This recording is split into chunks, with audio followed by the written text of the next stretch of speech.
Hello बेटा। आप सभी एग्ज़ाम के दिन आ गए हैं और आप सभी चिंता कर रहे होंगे कि हमारा पेपर कैसा होगा। तो चिंता की ज़रूरत नहीं है। आप पढ़ते रहिए हिंदी पाठशाला। तो 10वीं कक्षा के विद्यार्थी हैं आप। सबसे पहले मैं आपको कराऊंगी सूरदास के। तो बेटा आज हम सूरदास के पद पढ़ रहे हैं। सूरदास के जन्म के बारे में यदि हम कहें तो उनका जन्म 1478 ईस्वी में मथुरा के निकट रेणुका क्षेत्र में हुआ था।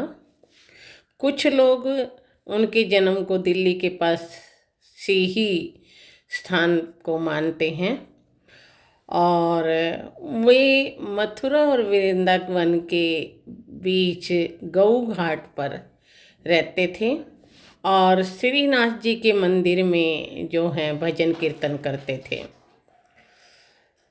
उनके 3 ग्रंथ हैं, सुरसागर, साहित्य लहरी और सुरसारावली। सुरसागर जो उनका ग्रंथ है वो सबसे अधिक लोकप्रिय है। उन्होंने वात्सल्य और श्रृंगार रस इनके ऊपर लिखा है। यदि हम इनके सूरदास के पद की बात करें जो आपकी 10वीं कक्षा में हैं तो वो सुरसागर के भ्रमर गीत से लिए गए हैं। जब श्री कृष्ण मथुरा चले जाते हैं तो वे अपना संदेश देकर गोपियों के लिए उद्धव को भेजते हैं और गोपियाँ यह सुनकर बहुत नाराज हो जाती हैं, बहुत रुष्ट हो जाती हैं कि श्री कृष्ण खुद नहीं आए और उन्होंने उद्धव को भेज दिया। तो उसी समय वहाँ पर एक भंवरा आ जाता है। तो भंवरे को संबोधित करते हुए जो उद्धव से वो शिकायतें करती हैं उसी चीज़ को हम यहाँ पर पढ़ेंगे। उनका जो पहला पद है सूरदास जी का, उसमें उन्होंने उद्धव को बहुत ही भाग्यशाली बताया है। लेकिन वो क्या कहती हैं, उद्धव तुम हो अति बड़ भागी, अपरस रहत सने तगाते, नाहिन मन अनुरागी। कि हे उद्धव, तुम तो बहुत ही भाग्यशाली हो कि तुम हमेशा श्री कृष्ण जी के साथ रहते हो, लेकिन फिर भी उनके नेह में लिप्त नहीं हो, उनसे के स्नेह से भरे हुए नहीं हो। पुरैनी पात रहत जल भीतर। पुरैनी मतलब जो कमल के फूल का पत्ता, उसके बारे में कहा गया है कि पुरानी पात रहत जल भीतर, तारस देह न दागी। कि जो कमल का फूल है वो कीचड़ में खिला होता है और जो कमल के फूल का पत्ता है वो हमेशा जल के भीतर रहता है, लेकिन फिर भी जल की एक भी बूंद उसके ऊपर दिखाई नहीं देती, जो कीचड़ का एक भी दाग उसके ऊपर दिखाई नहीं देता। वैसे ही तुम श्री कृष्ण जी के पास रह रहे हो, लेकिन फिर भी तुम उनके प्रेम से बंधे हुए नहीं हो। जो जल महा तेल की गागरी, बूंद ने ताको लागी। दूसरा उदाहरण जो गोपियां हैं वो कहती हैं कि तुम तो उस तेल से लिप्त गागर के समान हो, घड़े के समान हो, जो पूरा तेल से लिपा हुआ है और वो जल के अंदर रह रहा है, लेकिन उसके ऊपर एक बूंद भी पानी की नहीं रहती, चाहे हम कितना ही जल उसके ऊपर उड़ेल दें। प्रीति नदी में पाऊँ न बोर्यो, दृष्टि न रूप परागी, सूरदास अबला हम भोरी, गुर चांटी जो पागी। कि वो कहते हैं कि तुमने तो प्रीत की नगरी में पाँव ही नहीं डुबोया, तो तुम कैसे जान सकते हो कि हम श्री कृष्ण के प्यार में कैसे दीवानी हैं, हम श्री कृष्ण से कैसे प्यार करते हैं। हम तो अबला हैं, हम तो बहुत ही दीनहीन हैं जो श्री कृष्ण के प्यार में बंधी हुई हैं।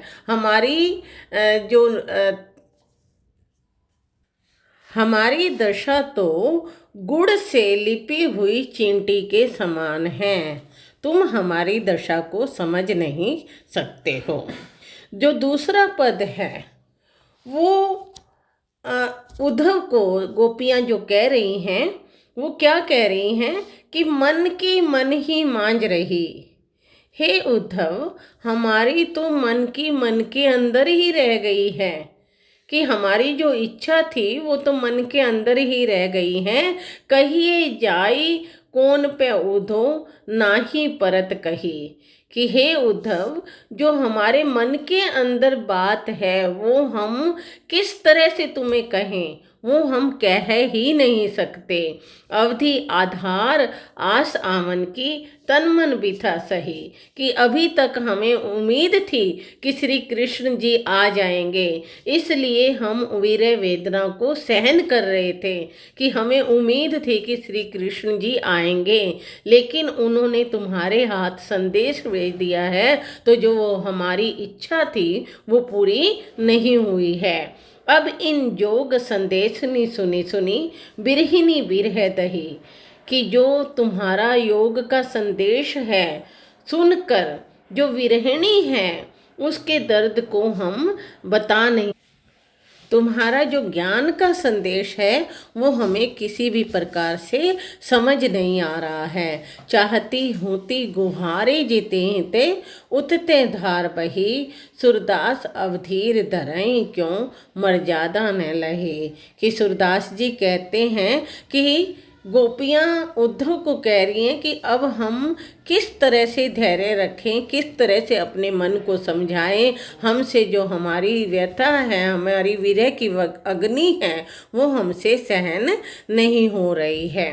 तीसरे पद में जो उद्धव को गोपियाँ कह रही हैं कि हमारे हरि हारिल की लकड़ी, मन क्रम वचन नंद नंदन और, यह दृढ़ करी पकड़ी।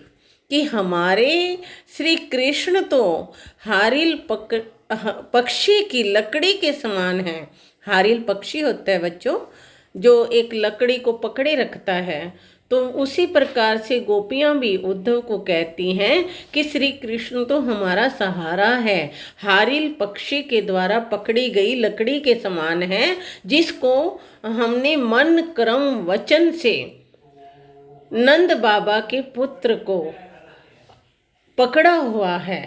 हारिल पक्षी के समान हमने भी श्री कृष्ण को पकड़ा हुआ है, अर्थात हम श्री कृष्ण में रमे हुए हैं। जागत सोवत स्वपन दिवस निसी, जागते हुए सोते हुए दिन और रात को कान है जकरी। कि हम श्री कृष्ण को कृष्ण कृष्ण पुकारते रहते हैं। सुनत जोग लागत है सो, जो करोई ककरी।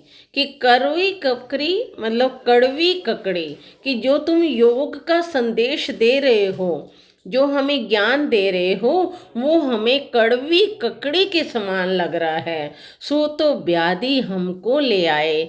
कि तुम तो व्याधि मतलब बीमारी, तुम जो योग का संदेश हमारे लिए लेके आए हो वो तो तुम एक बीमारी हमारे लिए लेके आए हो।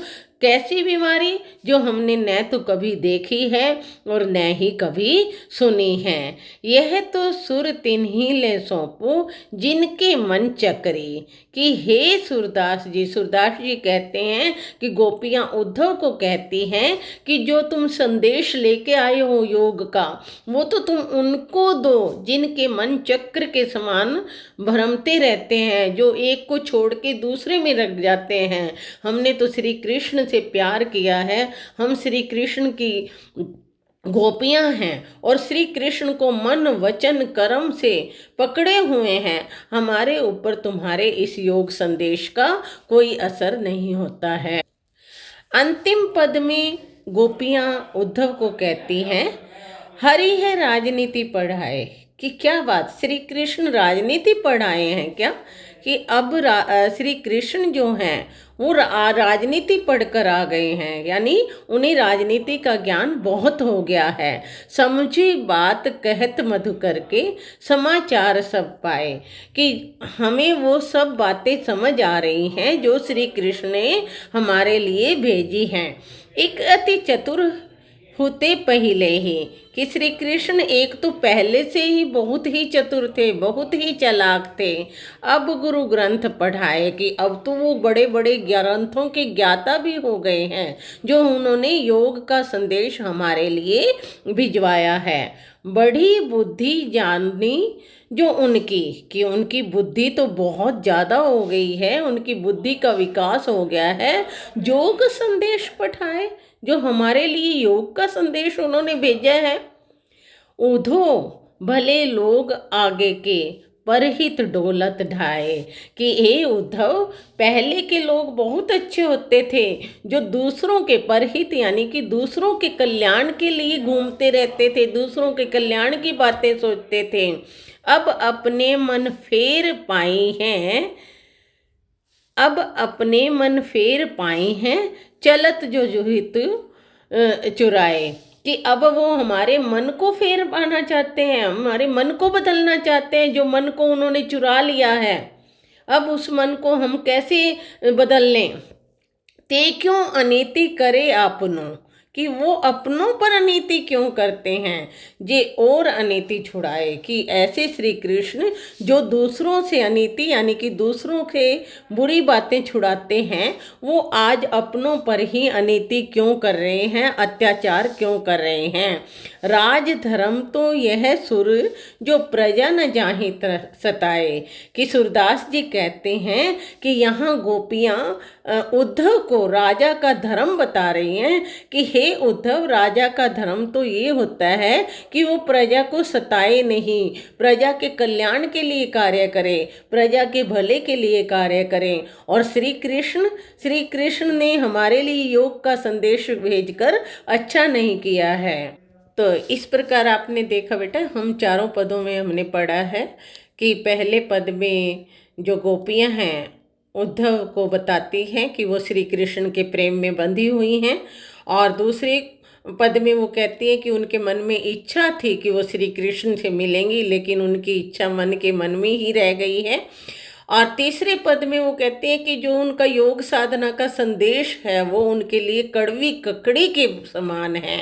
और चौथे संदेश में वो कहती हैं कि चौथे पद में वो कहती हैं कि श्री कृष्ण जी ने जो संदेश भेजा है वो एक राजनीतिज्ञ की भांति भेजा है, एक अच्छे प्रजापालक राजा की भांति उन्हें संदेश नहीं मिला है। तो अब हम प्रश्नों की ओर देखते हैं कि पहला प्रश्न है, गोपियां द्वारा उद्धव के भाग्यवान कहने में क्या व्यंग्य छुपा है। तो इसमें गोपियाँ यही कहना चाहती हैं, व्यंग्य करती हैं कि तुम तो बहुत भाग्यशाली हो कि उनके पास रहते हुए भी तुम उनके प्रेम में नहीं डूबे हो। इसी प्रकार बेटा अगले क्वेश्चन भी है कि उद्धव के व्यवहार की तुलना किससे की गई है। इन सभी प्रश्नों के उत्तर हम जानेंगे अगली वीडियो में। तो आप इस वीडियो को अच्छे से देखें। यदि आपको पसंद करती है लाइक करें, सब्सक्राइब करें और पेपर के लिए तैयार हो जाएं बेटा। अगली वीडियो में लेके आऊँगी प्रश्न उत्तर की। जय हिंद, जय भारत।